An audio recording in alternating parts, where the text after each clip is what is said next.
Welcome back to another episode of Diabetics Doing Things. It is the first episode of 2024. It's the Rob and Eritrea Show for January. We've been doing this show almost 3 years now, and I think it's a really apropos way of diving 3 years ago because right now in Dallas, we got our first snow. Really since we had a little bit of snow in early 2022, but this was the first extended cold snap since the ice storm of 2021, which we documented heavily on this podcast, and I actually need to revisit and see because Eritrea and I were both kind of just having just trauma from trauma response and preparation for this, and I think a lot of DFW was because it was just a really difficult time 3 years ago, and time flies when you're having fun, but that was something that really came back. I even got in my crawl space. I was making social media posts about how to get your house ready. I was all in. So how are you doing? Well, first of all, I think it's interesting that other people's trauma can traumatize you because, I had power when you didn't, but that scared the crap out of me. A man like Rob House sitting in a home in a nice part of Dallas with absolutely no power for full on 3 days. I remember every day being like, I really hope this man does not freeze to death because also it's the large man. There's a lot to cover here, to keep warm. So I'm glad you and Erica were okay, but I think now we just do a better job of preparing. I remember before this, you sent me a video and we're like, Eritrea, make sure you are prepped. As a woman who lives alone and as a homeowner, there's just a lot of responsibility to make sure your pipes don't burst and freeze, or that you don't have water in case that does happen anyway. And that you do have meals to eat in case there's no way to warm them up, firewood. So I really appreciate you big brothering me and sending me the list, because last night, before recording this episode, I texted that man. I let him know all the things I acquired, and I was like, "I'm ready, Robert. We got this." 2 hours later, my power went out. So You never know. It's that's if you stay ready, you don't have to get ready. I think I try to apply that to as much in my life as possible. And, the will to win is only exceeded by the preparation to win. So if you can be prepped and you can be ready, obviously that didn't stop the power from going off for you. And something I right. was thinking about, and I think one of the reasons I was kind of being your big bro a little bit was last time you were married. So you had a partner not to say I that. was chilling. Yeah. I I was mean, killing. Hudson had it. We were killing. It was wig spilling over there. Everything was good. everything But was this fine. And time, and now, you're kind of you're on your own and you have to solve all those problems. So, fortunately you are safe and warm, and yeah. even though you lost power at your house, you've got a place to go. So, Even better, I am a very blessed person. I lost power, but because I had firewood and I have a fireplace, I just sat by my fireplace until someone was able to come and get me, because that's just what it is. Some people are not as lucky. I think there's a few, and just to touch on this for a moment, there's a few shelters here in Dallas. If you are looking for a warm place to stay, if you're listening to this at time of recording, I'm hoping the weather's gotten better. But if it hasn't, many of the local masjids are accepting people non-denominationally. So if you are Muslim, Christian, Jewish, whatever, the Urban Islamic Masjid, the Valley Ranch one, and there's another one in Plano that have set up their gymnasiums to accept people because they have generators. So there are places in your area with generators. If you do lose power and have nowhere to go, please look into it. Please stay safe. Please stay alive. I Our want to piggyback off of infrastructure, that too, yeah. because there was a post from either Dallasites or Dallas News. It was talking about the different warming shelters that are open Mm. this weekend, or today's Martin Luther King Jr. Day. And so a lot of places are closed, but there are shelters that are open. And somebody commented on the social media post, like, yeah, guaranteed a lot of unhoused people will see this. And they were eye rolling about it. And it's not necessarily Yeah. that, but it's if you encounter someone, you know where to send them and you can help pass that along. I think that's part of community, is just, relaying communications and knowing that resources are available. So you or somebody All stay warm out there in Dallas. we're all walking each other home. And also, if you don't live in Texas and you're one of those people who's like, oh, how silly, we get cold up here all the time. Ladies and gentlemen, we do not have the infrastructure for this. Unfortunately, our government has not done what's necessary for our city to survive when things like this happen. I think it's getting better with, I think, offloading. It's what it's called, when they cycle the whatever. But anyway, the point is, peace and love to everybody. We've talked about the weather enough. Yeah, well, I do want to tie it back to diabetes. Did you do anything specific to be ready diabetes wise for the ice storm? Oh, girl, I refilled all my scripts. I got 5 bottles of insulin on me right now, dog. Wow, I you're really really, living. well, because I had extra ones from last year, and then I refilled the ones this year, which were more expensive because happy January, everybody with diabetes. And then I got 2 new bottles yesterday and any other prescription I needed and it's not to bring it back to Palestine or anything like this, but I remember in our last Rob and Eritrea show when I was like, what if all I had was what was in my fridge and I had to like run away with it? And now that's all I can think about all the time. So I try to keep 5 at all times because 5 will last you at least a month and a half, 2 months maybe. So Yeah, for sure. And I think, again, back to trauma response, you got to think about, when you're learning about these things in the world and you have to put yourself in that position, like, am I ready to do that? We're going to get into this a little bit for me. I'm having a little bit of a difficult time with my insurance covering my insulin. So I'm a little light on Ooh. insulin, but I did call in all my pump supplies because I was running low on those, just the normal cycle. So I paid a little extra for the shipping just to get them here on time. So they came in on Friday, and now I've got a fresh box of sensors and infusion sets to carry me through. What kind of low snacks are we looking at? Like for me, okay, so just full disclosure to everyone listening, because I lost power last night, my partner came over and picked me up and brought me to his place so that I'd have power. But like I was looking through all my groceries and I was like, okay, what is low snacks here? Like what can I take with me that is not huge and I can just carry around? And luckily I had like one of those huge bag of the kosher halal gummy stars from Whole Foods. And also, baby girl, everybody listening, syrup. Buy syrup. I don't know how to tell people this enough. Have maple syrup in your house because you won't use it that often. Pancakes? And if you do really need it and have an emergency, 2 tablespoons has 46 carbohydrates. Yeah. So like you're not gonna die from low blood sugar that day. No, not that day. Plus, like a bottle is like how many servings are in that of that A or in a bottle? A lot. lot. So A wow, lot. good So advice. one Mrs. Butterscotchworth, whatever that white lady's name is, she'll last you for a minute. So I got that whole in my backpack. But yeah, that was gonna be my other advice was keep a white lady on you. Keep that thing on backpack. you. Yeah, Yeah. my low snacks are just my usual gummy bears, but Erica and I were kind of preparing groceries and meals, like you said, stuff that we can make on the stove if necessary. We're fortunately living in a new place compared to where we were last ice storm, and we feel much more confident about the grid. Although our friends who used to live just down the street from us said that they had power most of the time during 2021, and believe me, when that was like the first question we were asking most of all of our houses that we looked at when we were looking to buy a house, it was like, hey, what happened to this house during 2021 ice storm? Because that was definitely top of our mind at that point. So, and the last thing we'll say is that doesn't even matter, Rob, because my house had power the entire. This is the first time I've ever lost power, ever, because I'm next to a hospital, so it's weird. But anyways, enough about the snow. Yeah, enough about the snow and ice. Also, everybody in the U.S. right now is like, I talked frozen to Laura. For those of you who have emailed with her on our team, it's negative 30 in Illinois this morning. So it's bad out there for everybody. Colorado, my friends in Colorado have been talking to me about how crazy it is there. Up in the Pacific Northwest, same deal. So across the country, pretty cold. Before we move on from all this and go into 2024, because I know you and I know you're ready to hit the pavement and say everything you want to say about 24 and all the challenges that you've been having already with diabetes. I want to ask you something. Before we move into 24 fully, did you have any New Year's resolutions for yourself as we were going into the year? I know we talked a little bit last time about the pod about not really doing that, but what are the 24 goals for Rob Howe? Yeah, I did have some. I agree, and you're right. I do talk a lot about, like, again, we even talked about it today, stay ready, you don't have to get ready. So last year, my 2023 resolution was to increase my daily strain by 20% on my Whoop app.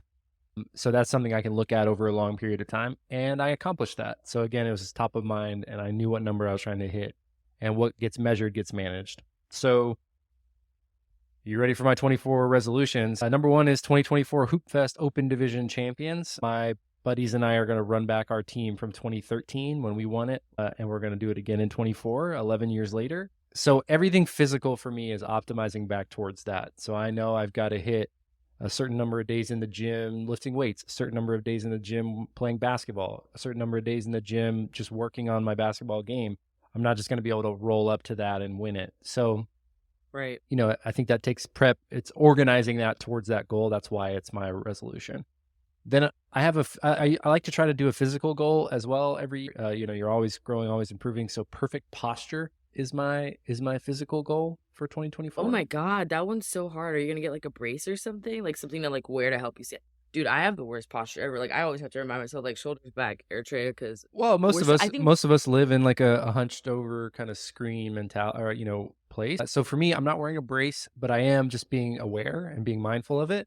My natural and like even genetics kind of lean me a little bit forward. My brother, my sister, and my dad also kind of had the shoulders forward. So, that's something that's fighting genetics a little bit, but just making sure that I'm doing my strength work and my accessory work in my spine to make sure that I'm focusing on like, keeping myself straight up, and my spine health is definitely going to be part of that. So then, the next one is 60% reduction in kava, chipotle, and sweet green, You're which not allowed to eat kava. You don't eat kava anymore anyway. that's right. That's why it's a good reduction, right? There you go. But again, like those are typically they're healthy options, quote unquote healthy options, right? I get basically the same thing, rice, lettuce, some sort of protein. So I'm just doing better to prep those on my own. Like I think I can just Also, it's expensive, dog. Yeah. Like if that shit adds up like $14 for lunch for if you go every day, like girl, I'm terrible at math. That is my secret, kryptonite. So I'm not gonna give you the answer of how much that is a week, but it's a lot. It is. And so I can, again, 60% reduction. I can look at the total that I spent. That's how I'm measuring it as well. The total that I spent last year, and I want to spend 60% less this year. So I think that's doable and manageable. And how do I organize to that? I need to make sure I go to the grocery store on Sunday, and then I'm prepping those things out so that I can, answer that call. And then the last one that I'll share is, I think this is important for this because I think I want to speak it into existence, and I also want to make sure that I'm accountable for it. I'm writing a diabetes book in 2024. So I'm leaving the screen. I am leaving the podcast. I'm just kidding.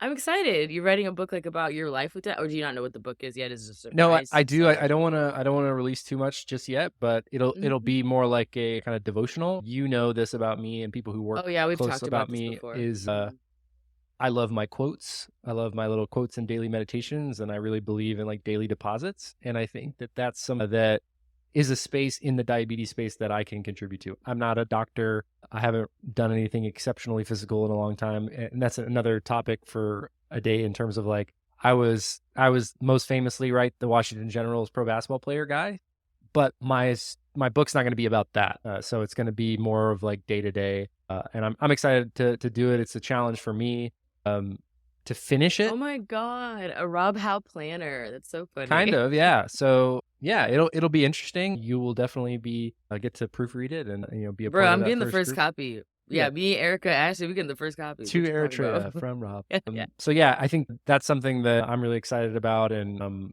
is gonna also challenge me to just stay accountable and do a little bit every day, and so that I can because if journey of 1,000 miles begins with a single step and all those things that I always talk about. So You just gave us 3 quotes. We've been on the pod for 20 minutes and you've already given us 3. So preview to Rob's book. Everyone buy it. Pre-sale link out soon. yeah, very, very soon. So But those resolutions are really measurable, and I think it's really great that you're able to, as someone who has known you for the amount of time I've known you, I think before a little bit something we used to do is you'd have these like grandiose, and you still do sometimes, ideas of like what you're going to achieve, and I feel like maybe you would get a little bit bogged down, but now these seem like really actionable, achievable, step 1, 2, 3, 4, 5 goals, and so I'm proud of you, and I'm excited for us to have January 2025's episode, so we can see if you've achieved those things or not.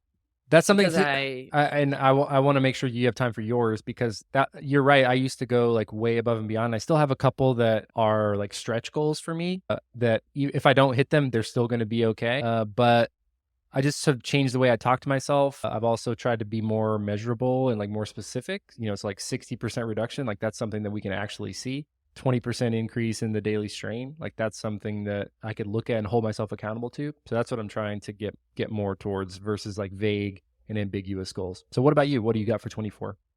Well, I wouldn't be Rob Howe's mentee if I did not have some goals. So I also try to make them actionable. Before 2023 ended, you asked me something else to like make into a SMART goal format. And then that made me think about my resolution and was like, this is so annoying. What gets measured gets managed. And so that's why I was like, we have to do this in a way that's measured. So I decided that for my resolution, I want to get back into reading books. As a kid, I read a lot, like voraciously. And now as an adult, I find myself never reading, then doom scrolling my phone. So my mental resolution is to journal at least 5 times a week and to read 2 books a month. For pleasure, for fiction, for self-help, whatever. But 2 a month, baby girl. My physical goals this year is to run some kind of race. I don't know if it's going to be a 5K. I don't know if it's going to be a 10K. I don't know what it's going to be.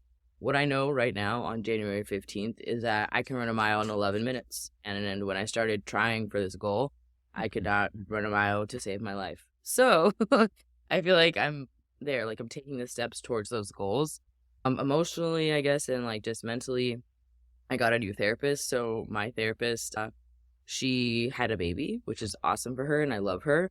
But also, I've been seeing her for 5 years now. And when you've been seeing someone for that long, there's a comfortability that maybe you're not growing as much because they're not challenging you in the ways that you need to be challenged. And I know that I need to be challenged for growth. So I'm seeing a new therapist, and we're setting new goals for my productivity, because I feel like as someone who works from home, and for those of you who also work from home, it's hard. You know, like you're in the same house literally all day. Like you do not leave the crib unless you're going for a walk. So it's just trying to set those goals of like routine and getting out of my house in a positive way. Not disassociating as much is really my biggest goal for 2024, is to be present as much as possible. I recently, in the last year, have realized that I'm someone who disassociates a lot. For a person who's very active online and who has a very strong personality, I spend a lot of my time just doom scrolling and liking stuff and sharing stuff, and that's not doing anything to better my life in the long run. So 2024 is about growing up, and I think I have some achievable goals set in place that will help me do all of those things at once. Because I think that, if it's what you're focused on, like if the ultimate goal, because the ultimate goal for me is to grow up this year, and I do all the things that are on my list, I'll achieve that. And then I'll keep growing, because that growing up never stops. So that's my 24 resolutions. Not really resolutions, but like lifestyle plan. Focus. Yeah. Yeah. Growing up is hard. It also continues. I talk about 4,000 weeks on this podcast quite a bit. And that's one, again, where like life is just sort of one insoluble problem, one after the other. Once you relieve yourself of ever having it all figured out, things For just sure. get a little bit easier. So Yeah, and speaking of not having everything figured out, you recorded an end of year episode with Erica where you guys talked about your diversity and her content creation journey, which, by the way, I really enjoyed that episode, guys. I am not just a producer and co-host of this pod. I am a consumer. I have a good time. I liked it too. I listened to it in the car. It was nice to hear Erica's voice on the car. It's nice to hear her voice all the time. She's awesome. She's my favorite Hal. But the laundry, like I was doing my laundry while you guys were talking, and there was one point of the pod. So I have 2 questions from that episode as a listener. One, I want to talk about your diversity a little bit, because you went into it a bunch. And remind me, how many years with diabetes now? 19. Jesus Christ. Wow. Congratulations. Man, well done. 2 decades coming up. We're in the last year of the second decade, so that's wild. Hey, then we could test our multiple decades theory, because anyway, I digress. My question for you was, because in the pod, I don't think, maybe you grazed over it, but now to your 19, biggest lesson you've learned about diabetes? 1 sentence, 2 sentences. That's going to be hard for me. I know. I think you're not alone. It's okay to connect with other people. I think that would be my one thing, because those are the big differences between decade 1 and decade 2 for me.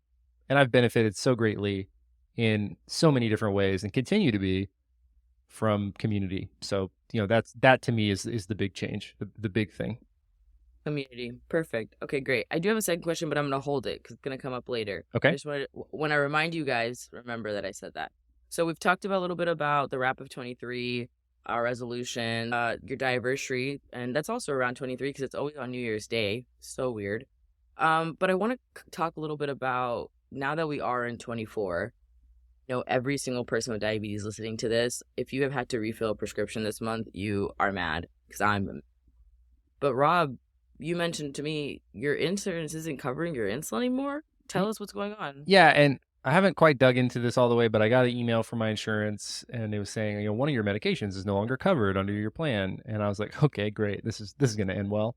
And it's Lispro, which is Humalog. Humalog is Lispro. Insulin, insulin Lispro. And Novolog is insulin Aspart. So that's like the main scientific difference. And scientific is not even a word, but scientific, yeah. And so the formulary is different. And right now, my doctor has recommended that I take a more rapid acting insulin to increase my control. You guys remember on this podcast, those who've been listening for a while, that my body doesn't like Lumjev. It causes a lot of irritation and sites that get a lot more irritated and inflamed, which causes them to fail at a rapid rate. And so my doctor has me use Fiasp, which doesn't affect my body in the same way, has different ingredients. And we're trying to get that because it's not covered by my insurance either. So we've gotten denied for the initial prior authorization. The doctor's gone back. I had to call him again on Friday. So I'm very much in that like prior authorization loop. And I'm hopeful that my insurance will cover it because I pay them a lot of money every month to cover my insurance and to cover my medications. I will say, though, one of the reasons that I think that they're not going to cover the Lispro anymore is because of what you're talking about, which is the people with commercial insurance in 2024 are supposed to be able to get their insulin for $35. The copay caps, not price caps, but copay caps. But does that apply to me if they no longer cover my insulin formulary? TBD. I don't know. So again, the math ain't mathin', and the trickery of legislation and within the pharmaceutical space continues. And since I believe it was Q1 last year where Bernie Sanders had the Senate committee and they had all the pharmaceutical CEOs there and they were talking about discounted and price caps and copay caps and blah, blah, blah. Now they still haven't. Where's the $35 insulin? We had Shayna from T1 International was on the podcast in Q3. We talked about it. T1 International put a statement out the other day asking basically the same question. So lots of things happening on the medication side, but ultimately my doctor is having to give me multiple samples now because my insurance is not covering it. And unfortunately, the insulin, Fiasp, that my doctor wants me to use and is giving me dramatically better outcomes in terms of time and range, I'm not able to get covered under my insurance currently. So hopefully that changes. But I'm right there with you. I think, if you're out there and you're struggling with prior authorizations, there's some great prior authorization TikToks that have really kind of brought me some levity and joy during this time. But yeah, it's tough out there. And I know for people who are on high deductible plans and their first prescription is, they're paying $1,500, $1,000 for their diabetes medications. I see you. I'm sorry that it is the way that it is. And, truly we are, and we'll talk a little bit about this later. On Martin Luther King Day, our country is it points the barrel of the gun back at us more often than not. You're muted, I think. First of all, I said, God, I hate that you brought MLK into this because somebody please let that man rest. After this month of me listening to Jonathan Majors begging for a Coretta Scott, I really just can't handle very much more King slander. But bringing it back to the $35 insulin, I am confused and perplexed because the way that it's supposed to work from just like the basic research that I did is you get your prescription. There's an Eli Lilly website. I'll drop the link in the show notes, but it's insulinaffordability.com. You print or present the coupon to them at the thing, and then they give you the insulin for $35, supposedly. But apparently a lot of people have been doing that according to the episode we did with Shayna, and that's not working. So hopefully maybe this will spark some investigative diabetics doing things research because that doesn't really make a whole lot of sense. And also I want to touch on pre-auths just for all of you out there. If your doctor is making you pay a fee for your pre-authorization, that is illegal. Please call your insurance company and have them three-way talk to your doctor or get a new doctor. I've noticed, like while you were talking about pre-auths, I remembered so many people have been asking me on Instagram and just DMing me like if this is normal because it happened to me once last year and it's happened to so many other people. Pre-auths are a scam. Pharmacy benefit managers are a scam. We all deserve to have the insulin that we need. Continue to fight the good fight, ladies and gentlemen of listening to this podcast, and resist. Like I feel like that's all we can do, right? Is resist. I feel like Che Guevara. Like this is so annoying. I just need my medicine. Like come on. Yeah, it's annoying because I'm paying. I'll just share transparently. I pay $650 a month for my insurance. So, fuck. And I also my plan, which my recreation pays for all of our employees' healthcare if they opt in, 100% of the employee healthcare. So we're paying 10 G's a month to these insurance companies for many years. Like the lifetime value of us, in the grand scheme, like we're a small company, we're only 15 employees, but I want them to like, I want a good experience. Like I'm the customer. Like that's how I feel. It's like, this is for-profit healthcare. I'm the customer. I'm buying this thing from you. Like just help me. Just like do what you're supposed to do. Also, I'm not asking you to do something out of the realms of your employment. Right. Like, I just don't understand how in some ways, like, capitalism forces people like you and me and everyone else to, like, you have to do this to pay your bills and survive.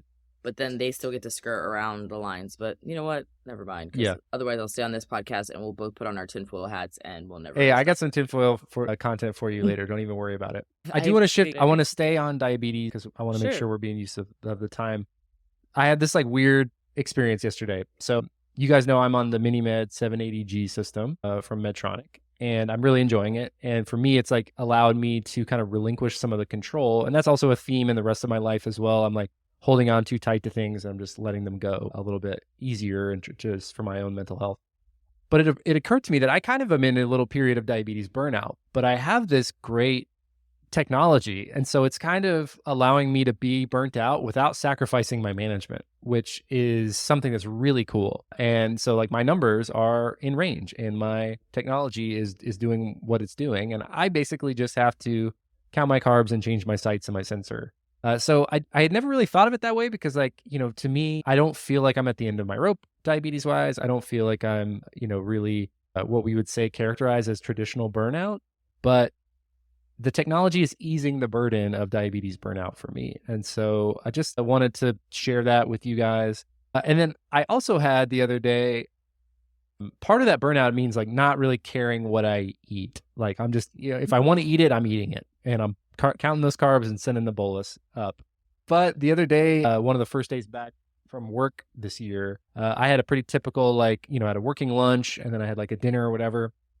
And I chose to eat low carb throughout. Like I had a salad at both lunch and dinner. It had protein on it. It was a good salad, but I used less insulin. I had like a 99% time in range throughout the day. And I was just like, wow, you really hate to see it. Like low carb choices, like simplifying it, using less insulin. I was like, it does make a difference. And to me, I was like, I hate that I have to admit this, but my diabetes is easier to manage when I eat lower carb. And I know there's a lot of low carb stands out there, people who are really hyper controlled. I know on the other side, they say it's not the carbs, it's just the type of food that you eat, people that are eating 700-800 carbs a day. I identify with both camps. I think for me right now, part of that, the way that the diabetes burnout is manifesting is that I just have so many other things going on that I need to let my diabetes take a back seat and be a little bit automated.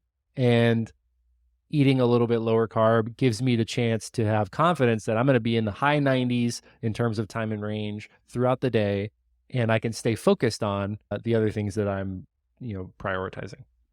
I also want to say that for all of you who do not like to eat low carb, that is also okay. Yeah. I've noticed something weird I noticed about, actually, I didn't notice. My boyfriend told me. I always eat low carb. Like, it's weird. Like, but also I was diagnosed when I was 8 years old. I was going to say, so that's like, just trauma. Yeah, it's just an eating disorder. So it's like I'll get low carb stuff all the time, but it's not just me. Like I was thinking about another friend who has EPI, which EPI stands for exocrine pancreatic insufficiency, which is something that happens when you have MODY, but can also come as a complication of type 1 diabetes. Essentially, your pancreas stops making the digestive enzyme that helps you break down food. And those people have a harder time breaking down like low carb stuff.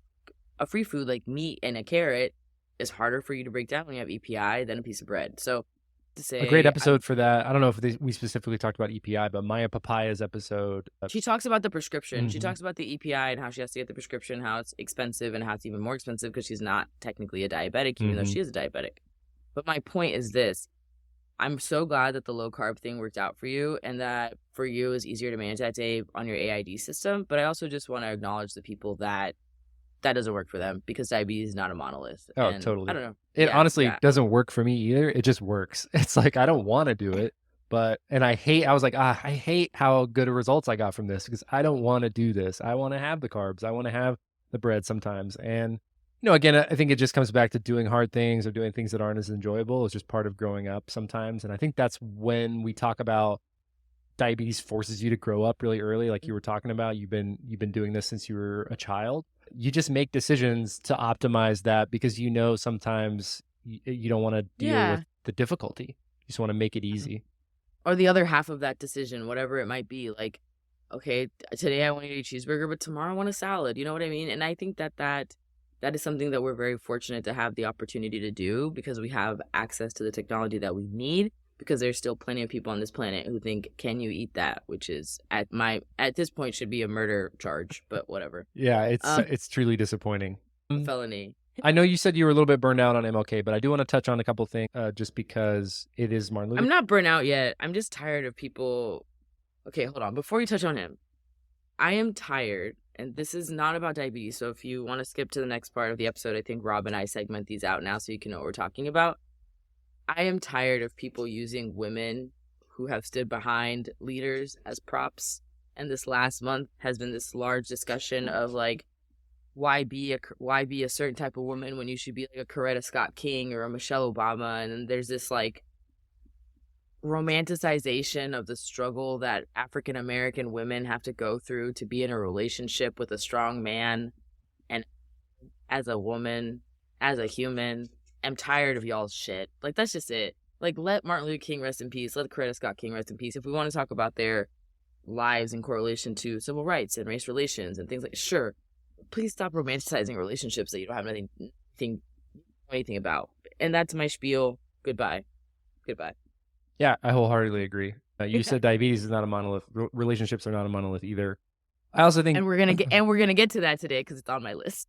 I love it. I also think we live in the age of information, and specific around global world events and geopolitics. There used to be only one or two places where you could get the information, and now you can get the information from the people, and the democratization of information, I think, is really important. It also allows us to know things about people that we wouldn't have known otherwise. And I think that's a little bit of what you're talking about is, I think you mentioned Jonathan Majors and like his like apology tour and maybe are you saying compared himself to MLK? I don't know. No, what happened is, and I'll give it to you guys a really, really short version. You can Google it if you want to, but he is being charged for domestic violence. Yeah. And in one of the videos or audio clips, he is screaming at this woman, a white woman, that she needs to hold him down the way a Coretta Scott King held down Martin Luther King. But also just fails to realize that like Coretta Scott King was a tornado of a human being in her own right for the civil rights movement and was like a revolutionary herself. And now in other interviews, he's talking about Megan Good of all people. If you are black and you listen to this, let's all roll our eyes collectively and calling her his Coretta Scott. She's been holding it down like Coretta. Girl, you aren't out here marching for the people for civil rights. You beat a white woman's ass and now you're in jail. Like, this is different. So I guess I'm just tired of people taking some of my childhood heroes that I looked up to as a woman, because Coretta Scott King is one of those people, and then only giving them value because they were in a relationship with a powerful man. Ew, I want to throw up. Gross. That's like me saying Erica's only cool because you've accomplished so much. No, Erica's fucking awesome. She has her coach bag thing. She does her own marketing. You know what I mean? People are who they are without their relationship. For sure. I'm sorry. Yeah. No, I got triggered. I think that was that was good. You're right. But we can talk about MLK and the fact that who he was and what he did for this country, and we can skip over the fact that they assassinated him. They did, and they disappeared him real quick, didn't they? I would say, not to go too tinfoil hat, but I look at the state of our country today, and I was like, what would Martin Luther King think about that? And because of technology, it's a lot easier to sort of aggregate speeches and aggregate sound bites, and you can really ask these questions, not to Martin Luther King Jr., and find information around those things. And I think whether it's the state of race in America and, you're looking at disparities like criminal justice, housing, education, economic opportunities, even just protesting and sort of the stigma around protesting right now in this country, Israel's war in Palestine, go look at some of his Vietnam conversations and speeches, and you'll find really similar rhetoric about, especially around the U.S. and our role as a superpower. And what we do and how we do is messed up. I also think that it's important to realize that in this political climate, I think, and I don't want to speak for him because he's obviously passed away, rest in peace, but he was friends with Yasser Arafat. This was someone who was pro-Palestinian and was like, no. And actually, many of you guys might not know this, and it's not to make everything about Palestine, but he was invited to Israel in, I think, 67, something like that. And he turned down the invitation because he was like, what y'all are doing over there, I'm not cool with. And this is all Googleable. Y'all can look it up. I actually posted it on my Instagram story today. I think it's interesting to me that we celebrate the story of a man who fought for our civil rights, but mostly fought against racism. And we are still racist place ever. Like, there are racist things happening here all day, every day, to the point where the immigrants that were coming to this country are now leaving, or some of us who have been born here are looking for our citizenships to these other countries because no longer the melting pot that everybody thought it was. I don't know. I just feel like the blinds are off, like it's a sad MLK day for me. I think so. I think it should be in a lot of ways. I wrote this. I write things you guys will never hear or see because they're for me. But I wrote one yesterday. I called it just another day at the Empire.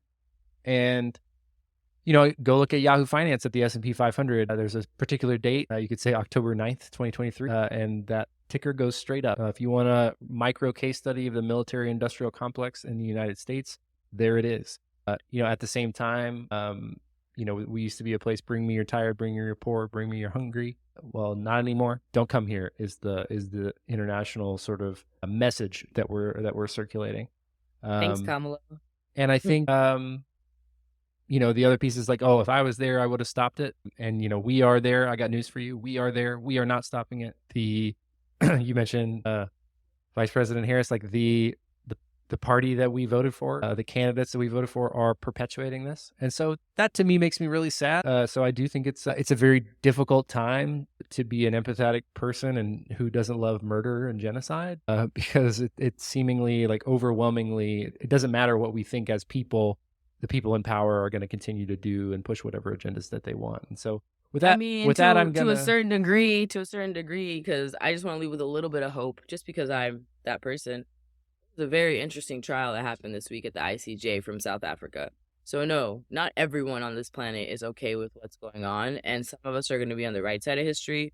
Others will be on the wrong. And I am proud to say that I think that us, the Diabetics Doing Things, have done a lot of work to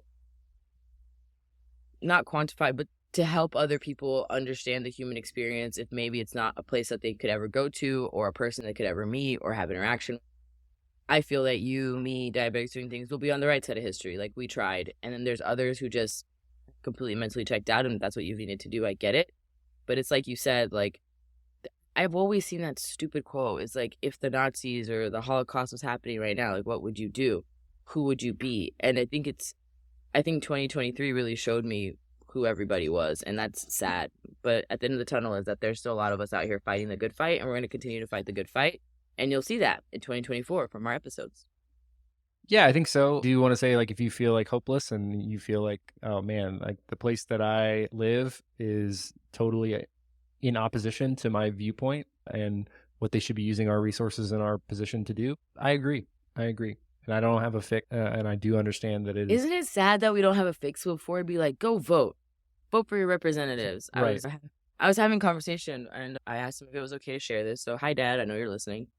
And I was having a conversation with my dad because obviously he's an immigrant and he moved to America because it's a place of opportunity and freedom and rights. And I remember when I was 18, my dad took me to vote and he told me how important it was to vote and how Black people couldn't vote before and how in Eritrea, there are no votes. We have a dictator. Like, what are y'all talking about? My dad is 56, 57 years old. This is the first year he looked at me and said, I don't think I'm going to vote. There are so many of us who feel that way. And, recently I was having a conversation with some people who were older, much older than me, and they were essentially pressuring me to vote, and I had to vote blue because if not, we're good. Ladies and gentlemen, if you feel like you want to vote, vote. If you don't want to vote because you feel hopeless, at this point, I'm going to tell you that that's okay. It's okay to feel that way. We are in a catch-22 and one that I never thought we'd experience. Well, I do think too, like, both things. I just can't force people anymore. You know what I mean? Yeah, like, I think like that I for sure feel that way. I think both things can be true applies here, right? Like, your dad came here as an immigrant because this was the land of opportunity and he was able to start his family and like raise his family here, and like on one hand, like that is very true. On the other hand, it is like totally unwelcoming and backwards for people like that. And I think like even the narrative internationally, I've shared this on the podcast before, especially for Muslim people, is like that this is not a welcome place for them. But we only have a few minutes left, so I want to make sure that we Yeah, let's cover some wrap. things Let's up. wrap. But Let's cover the happy stuff. so the happy stuff, I do have. This is kind of like related. So there's a Muslim dating app that has some I hate you. I'm leaving. some I'm billboards, and I wanted to get your thoughts on these lines, like because there's one that says there's 500,000 Muslims in DFW, and you're still single. And I read that in your dad's voice, and I just laughed so hard. I was like, I just imagined him roasting you with that line, which was so funny. Well, how long was I single for, Rob? Not very long. Not very long. No, I know. But Muslim, but that's a Muslim thing, I think, too. It's like we don't date to date, we date to get married. So it's like we get married or not. Like, what's that right. mean? And then there was another one, the second one that I saw just yesterday, actually, and it said, "We know you didn't meet at the mosque." And I laughed at that one, too. Okay. This is so funny, and I'll just tell you a quick trope. There are so many Muslim like nikahs and weddings where people like usually at a regular wedding, they're like, "Oh, this is how we met, and like we dated for this long, blah blah blah." No. At a Muslim wedding, we just met before the door opened. We did not know each other, even if it's not true. I've been dating my boyfriend for a year now. Like that's just what you tell everybody because that's the stigma, and I think that's what that means is we didn't meet at the mosque is because most people tell like, "Oh, we met at the masjid, we met through our parents." I think Aftab and I tell people we met at the masjid. I can't remember. I'll ask him later. I think that is what we say. Silly stuff. So anyway, I just wanted to share that with you. Okay. Well, I'm glad you brought it up because I have a Valentine's Day thing before we yes. move. So let's do something positive. So this is my second question from your Diversity Erica question episode. So in the episode, you guys kind of go over dating a bit. You talk about some stuff, and I'm like, okay, thank you, but that's not what I wanted to know. You and Erica are not dating. You are two humans who live together in a household and share everything. You are married people, bonded for life. Is your diabetes a romance point? For example, if you are very low and you just don't feel like getting the juice, she gets it for you. Or if you, and I know that that's not really you because you're so like able-bodied and annoying where you like have to do everything for yourself. But is there any like acts of service in a relationship with a person with diabetes that she does for you that you either A, hate or B, really enjoy? That was going to be my dating question because you guys talked about dating for so much. And then I was like, but this is what I want to know.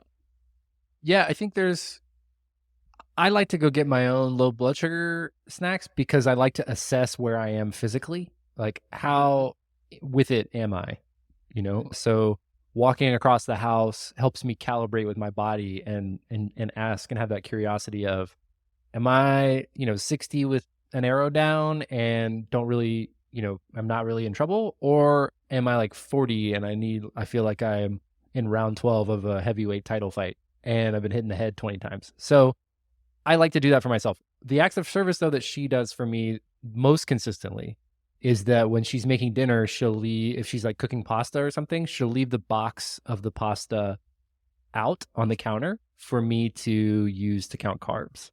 So she'll cook the dish or whatever, she's making it, she's ready to serve it, but she's got the box of the ingredients out on the counter for me to just take a look at, because sometimes we use different brands of veggie pasta and some of them have different fiber and carbs and proteins and those types of things. So to me, it's not exactly romantic, but it is thoughtful and I do appreciate it. I guess I just wonder because, and this is not like what I'm currently going through, but this happened to me in my past relationship, and maybe one day we'll do a longer episode. But I remember that when we went through counseling, they would ask him, like, what's something that you do, like, for your wife consistently? And it was always, well, when she's low, I'll bring her a juice box. Or if she's asleep, I'll bring it over. And I just always remember thinking, like, my diabetes doesn't define me. Like, I don't want that to be a romantic thing. Like, buy me flowers, don't bring me a juice box. You know what I mean? So I just always remember asking myself, like, I wonder if other people with diabetes go through this. I know you're not my subject person, but I also wanted to ask the pod, like, for other ladies who are dating or for guys who are out there dating, like, how, other than just how do you tell them once the relationship is serious, like, how do you go about it, right? So if you guys want to write in, let me know. Mailbox at diabeticsdoingthings.com. Mailbag. Sorry, we'll edit it out. Please let me know. I'm super interested in diabetes and relationships. I have not dated in forever, and being in a relationship is interesting now. And it's just like, I just wonder how people do things. Like, how's it supposed to go? I just think, to your point of, feeling like it wasn't for him, it wasn't like romantic or like wasn't part of the relationship. I think diabetes is going to show up in your relationship and you don't get to always choose how. And I think knowing and watching people's couples content or like caregiver content, I think Ariana Freyer did a great video with her husband changing a pod, like an Omnipod, like Yeah. and like he didn't do great, but like it was good that he knew how, So I I've not asked Erica to like change the sensor but for me, but yesterday I couldn't get my sensor like needle out, and so I held it while she pulled it out. So like diabetes is going to show up in your relationship. I think just being able to talk to your partner about what you need and also what you don't need at a given time, I think is really important. And that goes for if you're in a new relationship, dating relationship, or you've been in a relationship for a long time. Sometimes your diabetes needs are going to change and it will show up differently based on that. This is a perfect way for us to kind of wrap the episode because I want us to talk just before we go. We have so many cool episodes coming in 2024. You guys have no idea, but the list I sent Rob, like we are cooking, ladies and gentlemen. And some of those episodes will be about like relationships and dating and human, just connection and what that can look like and how it can be different for people living with diabetes. But I mean, I want to give it to the host with the most insulin on board. Rob, tell me what we've got in 2024. Well, we've been doing this podcast for a long time. This is year number 9, and we've had amazing guests, and we continue to. And you guys have your willingness to tell your stories has allowed us to continue to have this awesome platform. But one of the things that we wanted to create for this year was focus. And I think for us, there are a couple other podcasts that are hosted by caregivers, and they do a great job of talking about caregiving for someone else with diabetes. And they should do a great job of lived experience with people with diabetes as well.